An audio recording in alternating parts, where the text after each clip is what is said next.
अस्सलाम वालेकुम व्यूवर्स, कैसे हैं आप सब। इंशाल्लाह आप सब लोग ठीक ठाक होंगे। हमारे बहुत प्यारे भाई हकीम शुएब नदीम साहब डेरा इस्माइल ख़ान से उन्होंने एक नुस्खा सफ़ूफ़ लासानी जदीद के नाम से भेजा है, तो वो आपकी खिदमत में पेश कर रहे हैं। अज्जा को नोट कर लें। सफ़ूफ़ 1 तोला, सौंफ 1 तोला, मलट्ठी 1 तोला, हल्दी 1 तोला, मको दाना 1 तोला, रेवत खताई 4 तोला।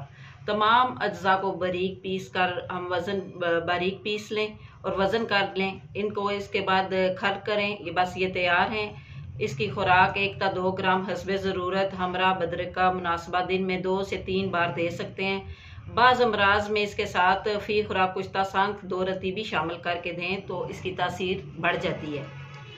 मिजाज इसका गुद्दी असाबी मुलय्यन है।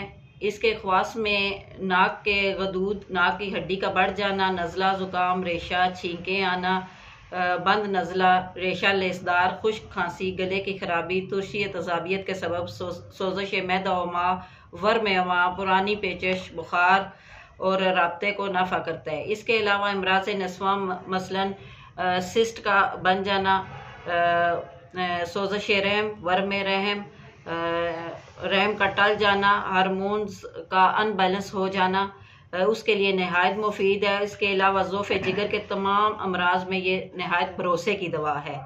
तो अलगर्ज इसके बहुत से फ़वाइद हैं। हकीम हजरात बेहतर जानते हैं कि इसको किन अमराज पर इस्तेमाल में लाया जा सकता है। तो हकीम शुएब नदीम साहब के हम बहुत शुक्रगुजार हैं जिन्होंने ये नुस्खा पेश किया।